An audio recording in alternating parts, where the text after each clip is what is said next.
big mistake. That will never happen. Okay, I'm the one who moved you to the audience. I understand there's a difference between Europeans. And by the way, those differences between Europeans, I think, they should embrace it. I don't think that an Albanian or a Frenchman or an Irishman can become Dutch. And quite frankly, I think that it's in their best interest for these groups, all of these countries in Europe, to try to maintain their homelands.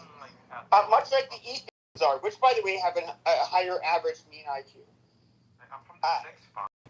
In my personal opinion, that's in their best interest. Now, white in a New World country that was pioneered and founded by the Anglos, and then you had, I think Germans contribute the most, at least in numbers, and their genetic legacy into the United States. Okay, fine. We're a mishmash of Europe. Man. Pepe, can you please? Hold on. Please. Wait, did you just interrupt me again, dude? Yeah.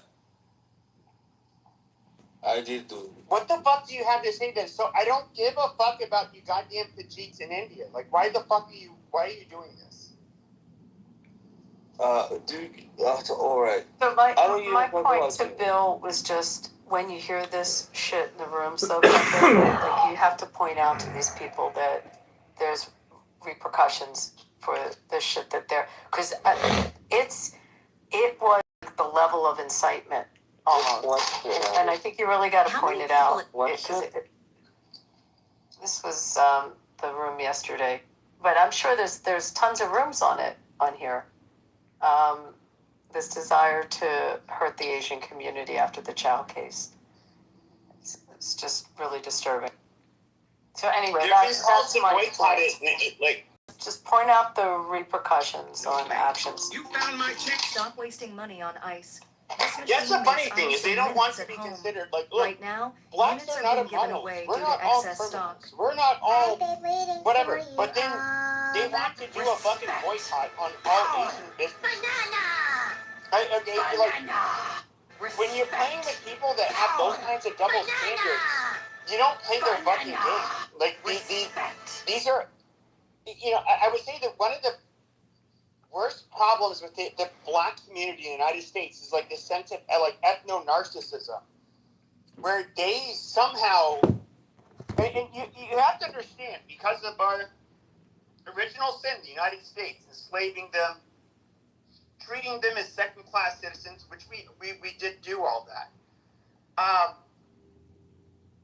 We've atoned for it. We've acknowledged how wrong it was.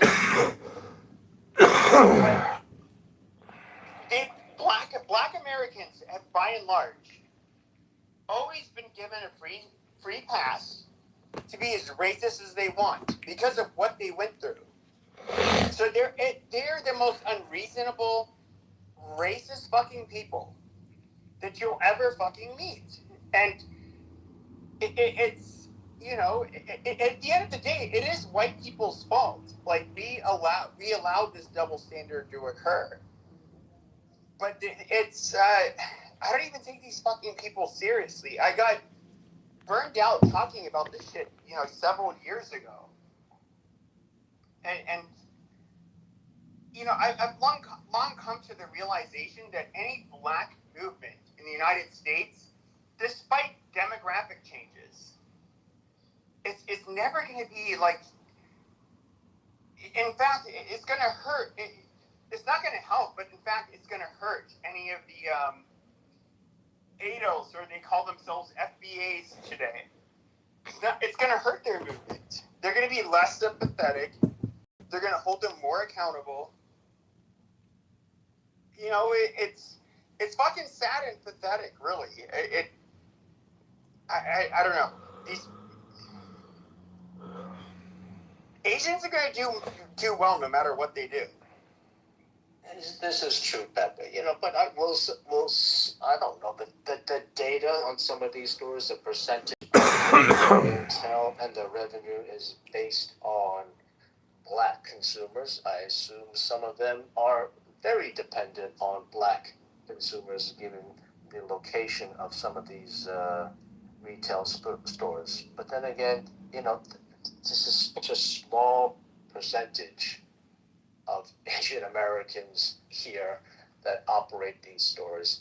It's a big percentage to the black community because that's what they see and that's what's visible in urban environments. But personally, I don't know any. Yet my Korean dry cleaner, I know that person.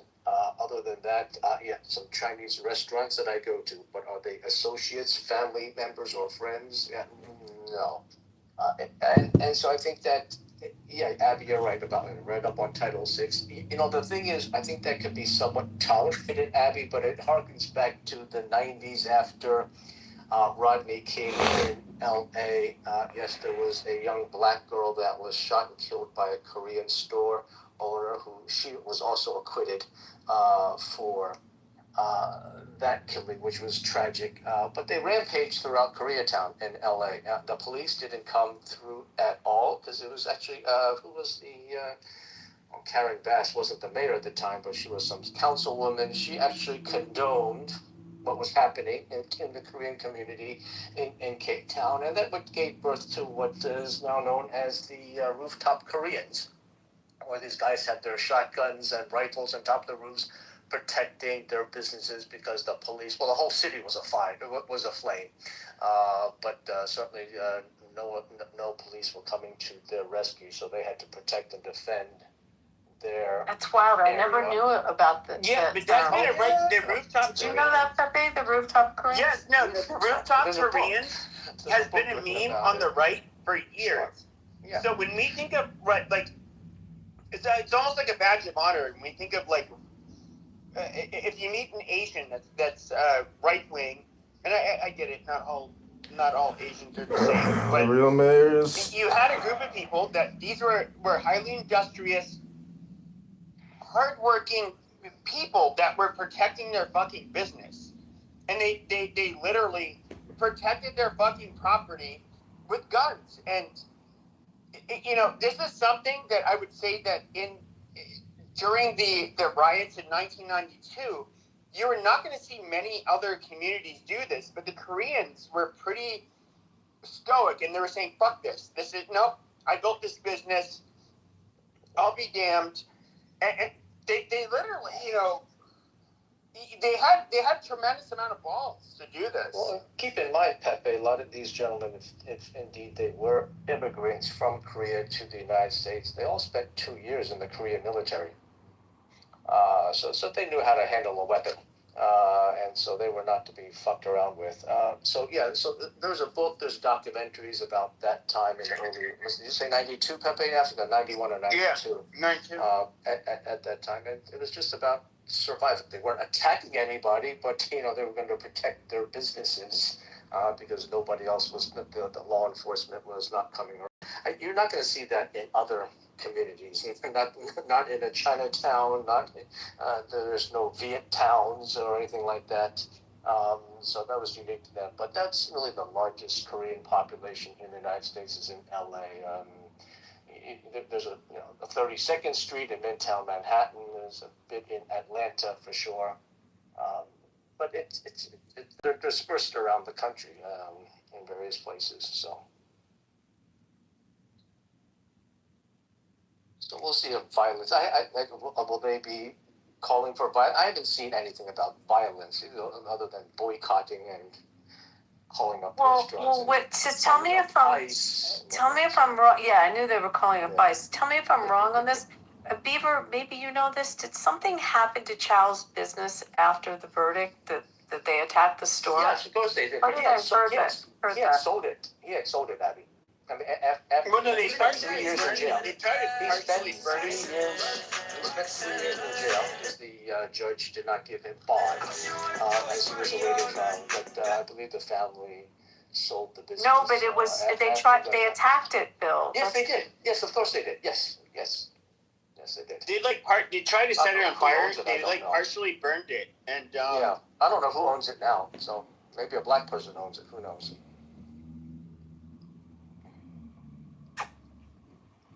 But I find really weird is that you get this 14-year-old with a gun, which the black community likes to just overgloss this, and I like Jesus Christ. Most black kids do not go around with a gun at 14. He goes in with his backpack. He has his gun.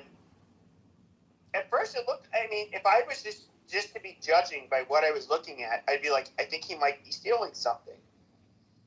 But he had no money on him. He had no way to pay for anything. But he went into the store. He grabbed a bunch of water bottles.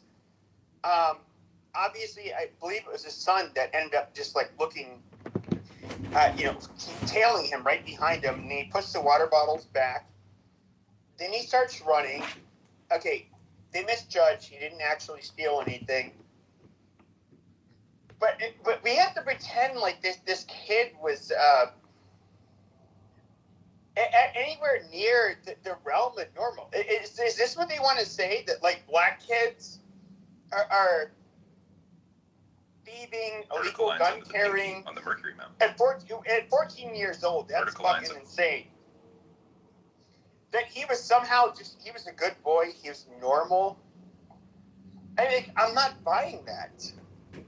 Not None shots whatsoever. when I was 14, Pepe, but I'm not going to smack anybody with it. But listen, it's tragic what happened there, obviously, when a young person's life has been taken away. Absolutely tragic.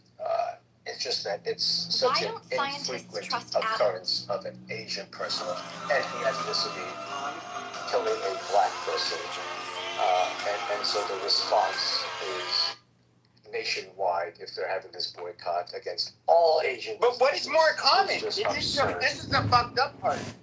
I said before, the blacks outnumber Asians 2-1 in the United States. Yeah, but they kill the violence is Asian people 16-1. Pepe, it's 16-1 the ratio of black on Asian violence here in the United Exactly. States. This So is it's where completely disproportional.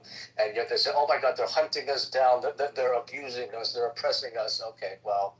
exactly. If the Asian community acted the same way that they did, yeah, that would be interesting to see. That's exactly where I was leading to, is that Asian Americans are far more likely to be victimized, Yes. especially in a violent crime. Yes. And I'm talking, what you said, 16 times more likely? Yeah.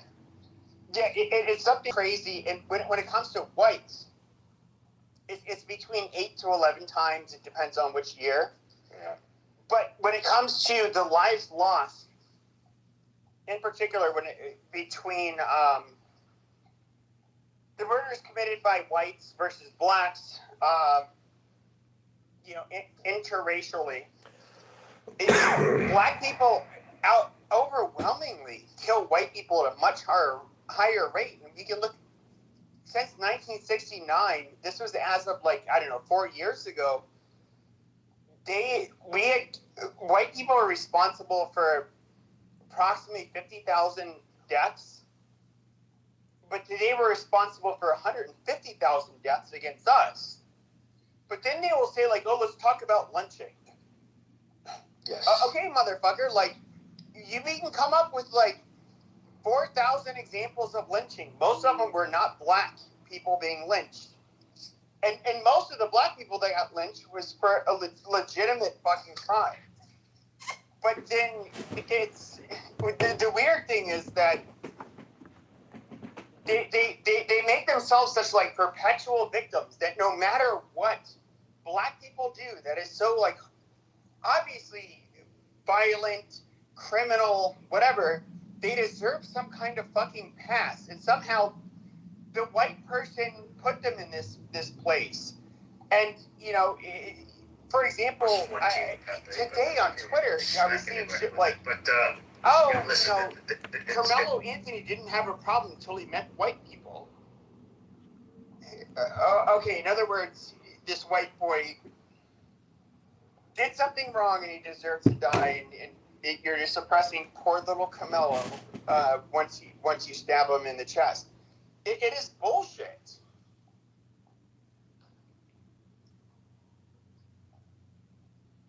And Mr. Chow, same thing. Like, and that's the problem with the black community, is it doesn't matter which race it is.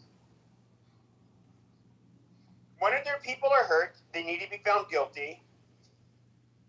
It doesn't matter. Like, who was that guy that was put to death? Well, Arnold Schwarzenegger was still in office. It was Tookie Williams, one of the leader of the Crips. He went into an Asian. You can read about Tookie.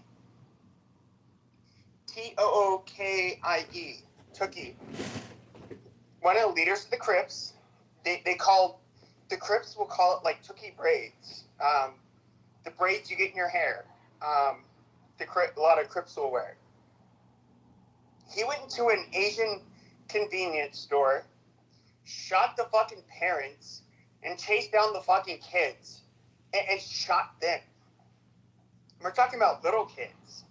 And you had the black community, when he was being executed, including that, I don't want to talk shit about the dead, but some of the famed civil rights lawyers, quote unquote, they were saying, oh, the innocent man was put to death. How dare they do that to one of our brothers?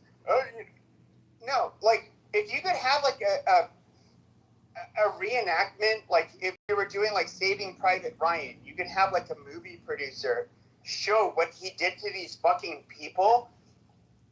Like, everybody would fucking say, like, fuck that person. Like, he broke into their hotel and he tried to rob. I think he robbed like $20 from them, and he shot, I think, the grandfather, the daughter, and the granddaughters, or something like that. Those in the late 70s for $20. Yeah, no, that guy is a fucking cockroach. Like, he deserved to die. But black people were saying, and this is that happened probably like 16, 17 years ago. I don't remember. And I don't know. I just the black community will excuse the worst of their fucking people.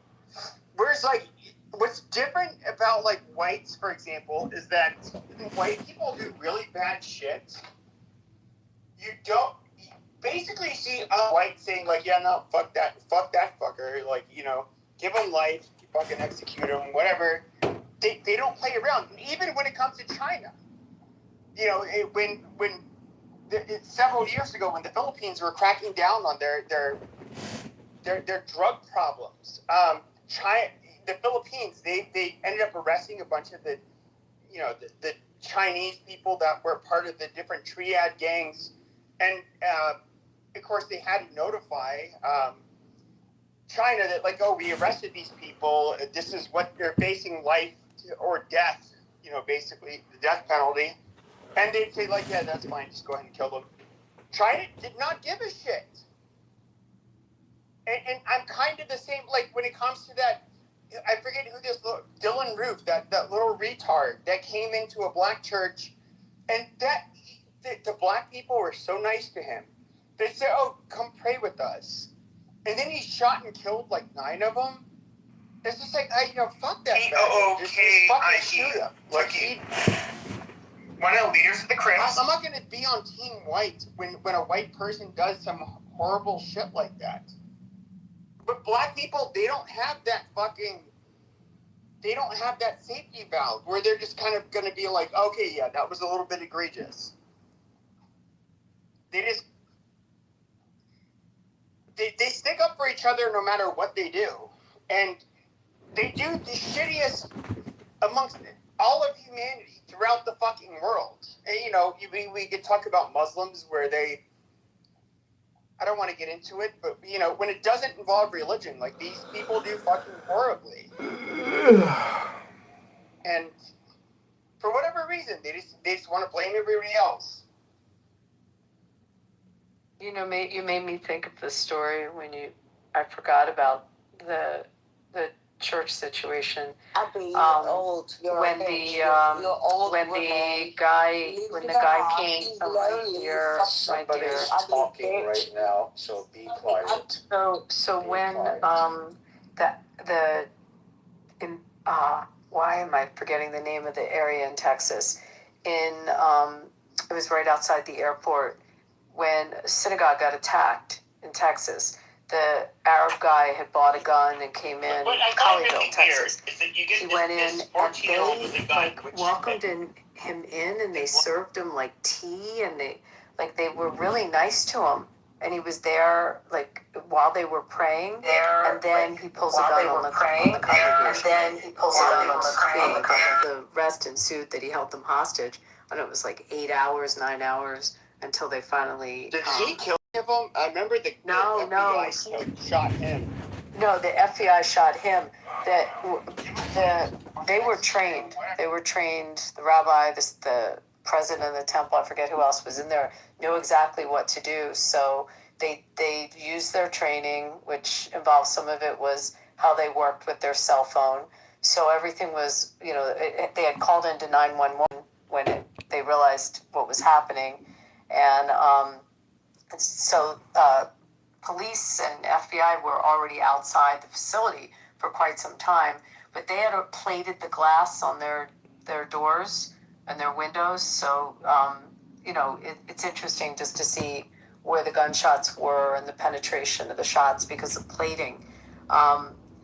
They ultimately, the rabbi, when the guy went to take a drink of water, he put his gun down, and they were trained to wait for those moments. The rabbi took the chair, which he was also trained to use whatever he could as a weapon, threw the chair at the guy, and the guy, got hit by the chair, they all ran out the side door and were saved, and then law enforcement came in and killed him. But you made me think of that. Like, they welcomed him in and gave him drinks.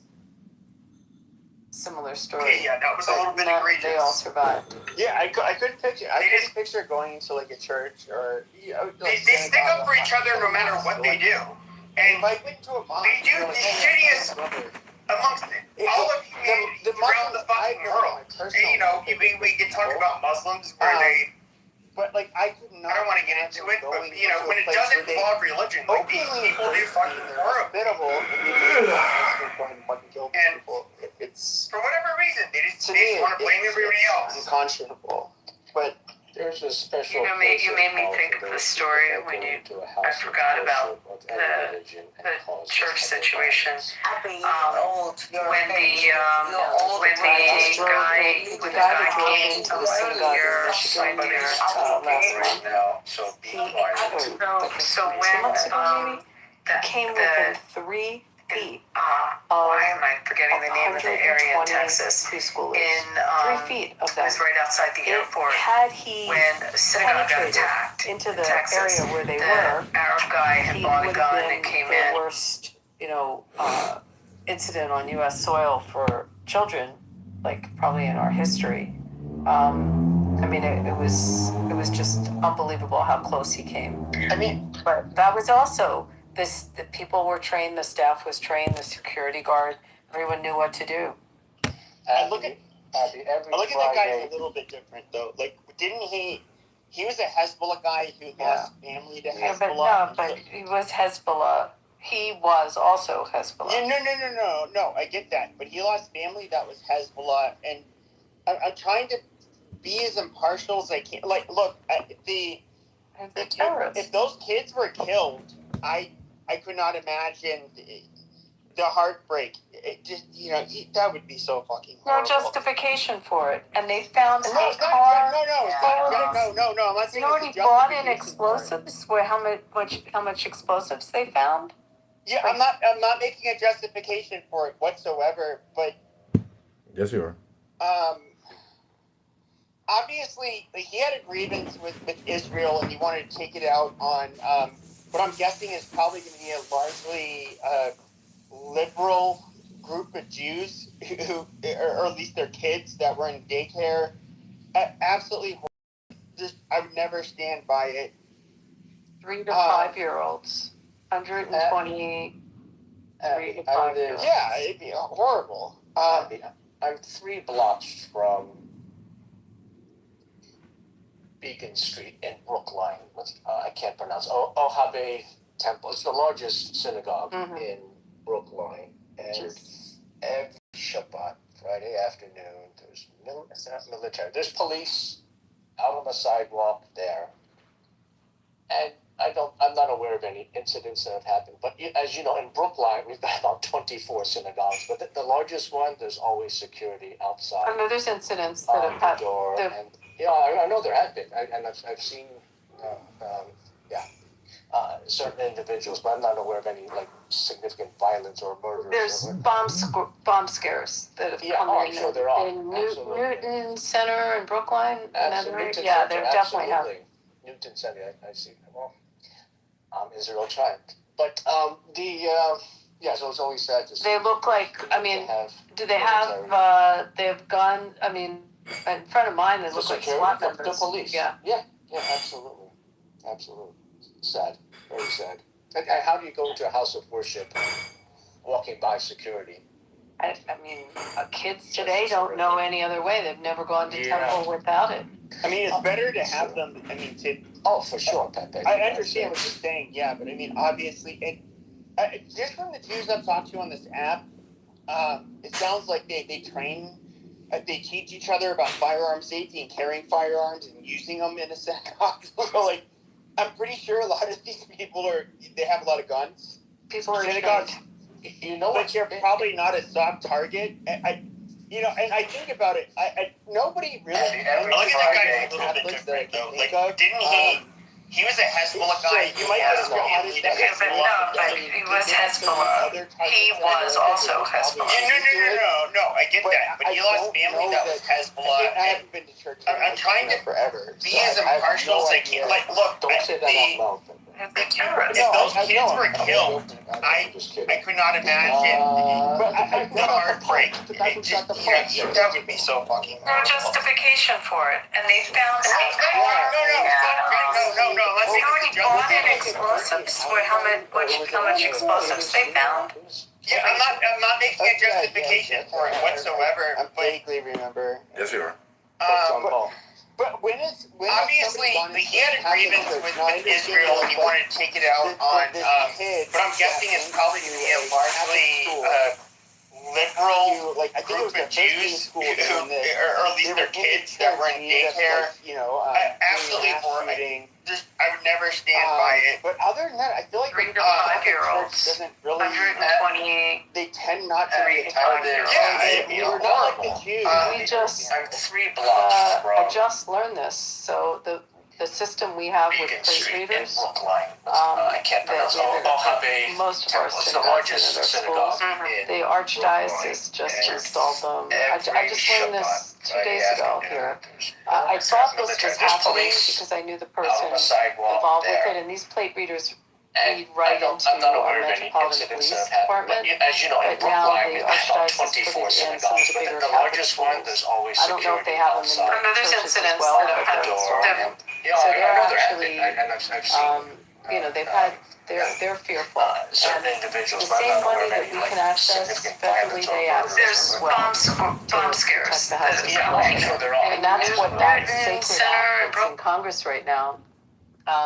It's an acronym, the Sacred Act, but it essentially creates that buffer and limits what can be around a house of protest, a house of worship within, I don't know if it's 100 feet, I can't remember. It's either 50 or 100 feet. You have a buffer around a house of worship. So hopefully it gets through Congress. That's a great idea. Hi, by the way. Hello. Hey. Yeah, that's a great idea. I think it's in the Senate right now. I'll try to find it. It's called and again, the acronym stands for something. I just, there's something caught my attention, like recently, especially today. I came up to the stage to say this. First of all, hello, Abby, Glow, Bill, Pepe, and H. And hope you're having a good day. Moronic, some sort of a like satanic hatred towards Israel flag, which is like the craziest thing I hear. Now I take a joy out of not because of this hatred, but I take joy out of this that we Iranians hold up Israel flag. And believe it or not, this drives IRGC crazy. Like the pro-Islamic Republic, you know, they come up with any story that you can imagine that why we the Iranians hold Israel's flag and you know the flag of Israel is this and that. I mean, just the level of hate and insanity that goes into this. You know, I don't know. In some ways, I love the fact that they're driving them crazy. If they come out, I think we can see how crazy they are and how biased and how insane and how moronic their thought processes are and everything like that. But on the other hand, I mean, this is a little too crazy for me. Like, are we going to manage propaganda somehow? You know what I'm saying? But this is insane. I get what you're saying. Can I ask a clarifying question? No, I get what you're saying. But I guess I wanted to ask a clarifying question. So was this crazy that basically you do get the crazy anti-Semitism from like white people or European Gentiles, and you get it from the Islamists, I'd say as well? No, I heard the short period of the rule where they are pro, they say they're anti-Islamic republic, you know, they're really not. I mean, in my opinion, in my view, they're pro-Islamic republic, okay? So that room, they were going insane. That's why, you know, Pahlavi supporters or people who are real about removing, you know, ending Islamic Republic, why do they hold up Israel's flag? And they were going insane about it. Like all different sort of reasons giving that why they shouldn't be doing that. And I was just like listening and I'm thinking, this insanity, this level of hatred. You know, I mean, I'm glad to see that they're so worked up about it. Okay, well, but you know, the reality is, how are we going to manage this propaganda? I mean, forget about the pro-Islamic Republic, just in general. Now, to answer your question, this was the incident in a room where they are, in my opinion, pro-Islamic Republic. To answer your question, I was in Chicago in a rally, and I see that here too, from young people, like from the students. I got so upset. Like I went up and talked to this young girl, young girl. Like I better. Do you have family there? Do you have family in I live in around? Chicago. Yes, Do you I have do family have. there? I do have family. Yeah. And how do they feel about everything now? Oh, they're not anti-Israel. No. How do they feel about the IRGC? Your family? No, they dislike IRGC. No, Can I ask you a question, Abby? This is very important for me to ask. Sure. Elam said something that I want to make sure on purpose. Elam, when you said, like, I don't understand. Did you say Iranians, they pulled Israeli flag up because it is IRGC? Is that what you said? Why? That's what you heard. That's what you heard. No, but why do you think most people want Iranians pull Israeli flag up? What do you think? No, we feel allied. We support Israel. We accept Israel. What's that question? You wouldn't You don't get to say anything, Sarah. You haven't apologized to me yet. No, I'm not apologizing. Yeah, you really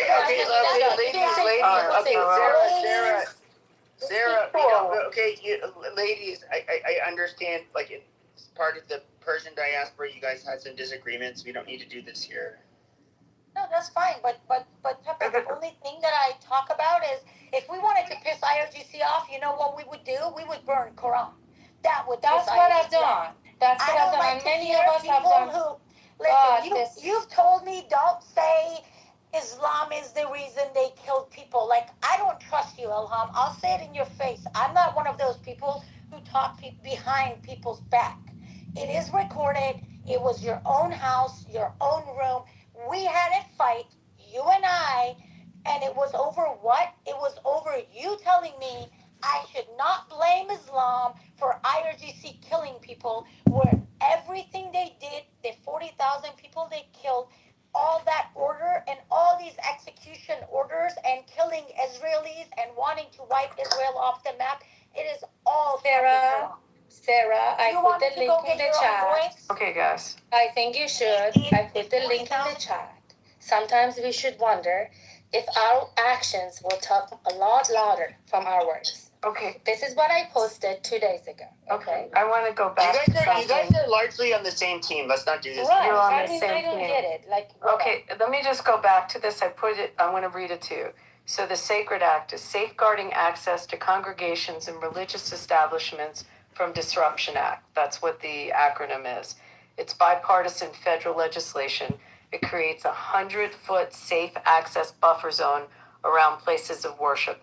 It makes it a federal crime to intentionally intimidate or obstruct worshipers and prohibits harassing individuals within an 8-foot radius.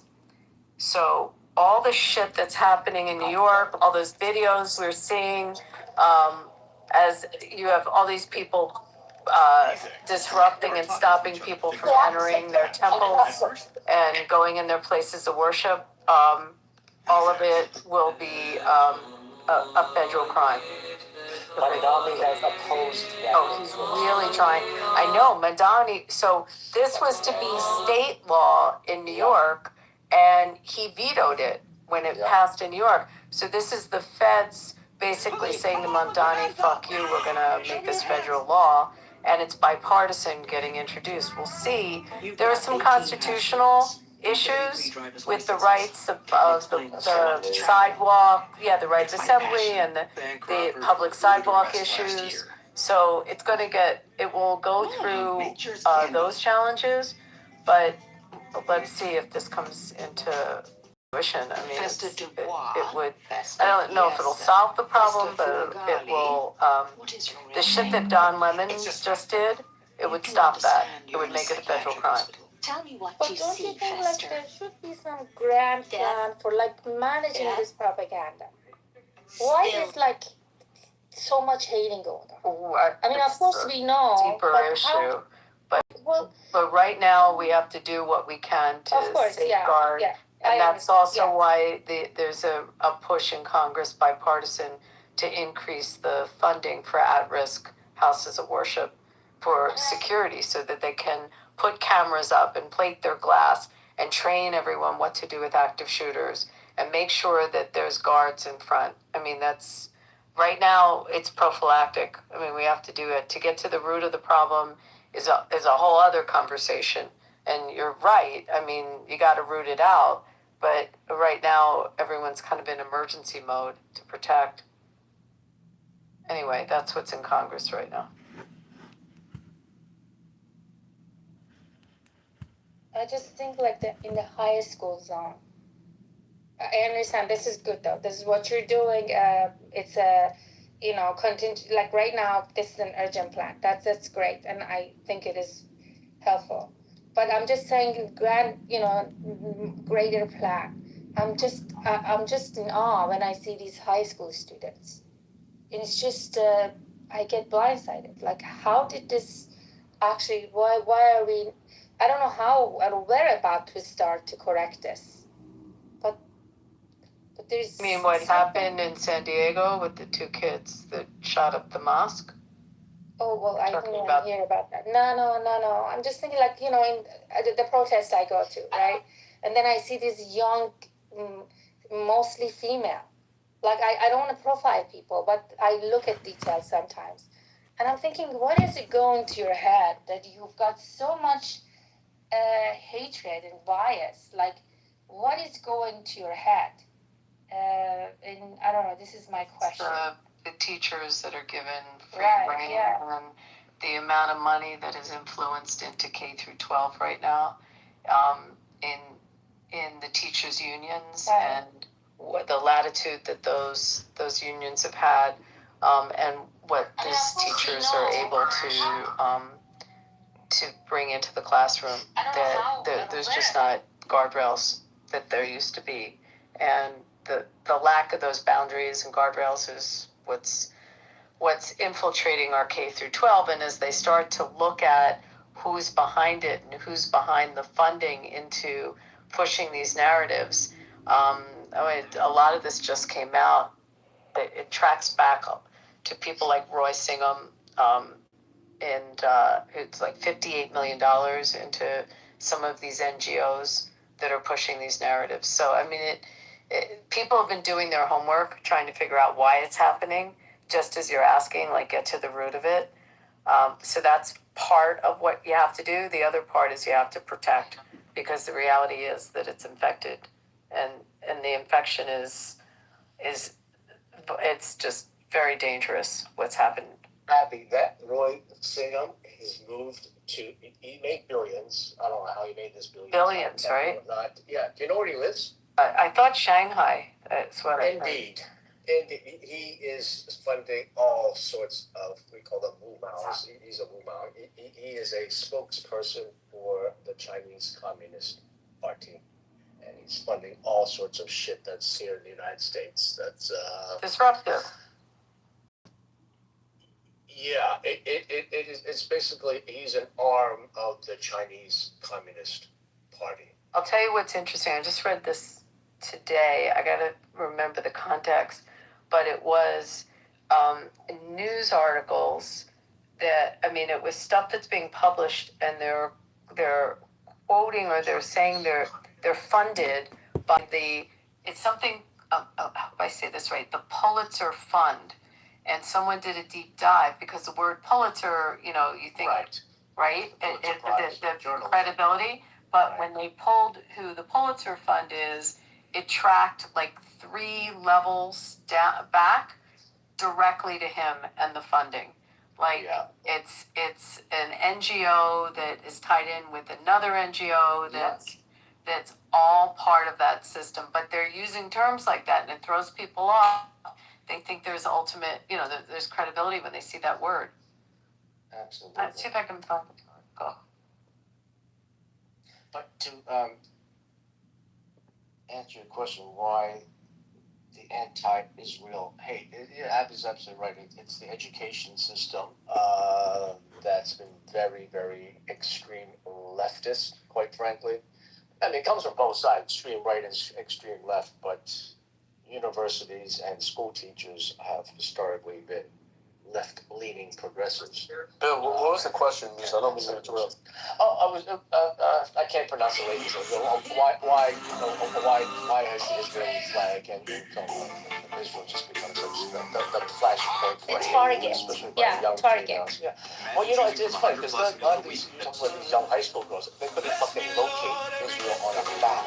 If you showed it to them, but all of a sudden they were said all these poor Palestinians are being genocided, and they're just, that word's just being thrown around so casually. So they get brainwashed. And as Abby said, these organizations are being funded by Roy Singham. They made billions of dollars, and he's a communist.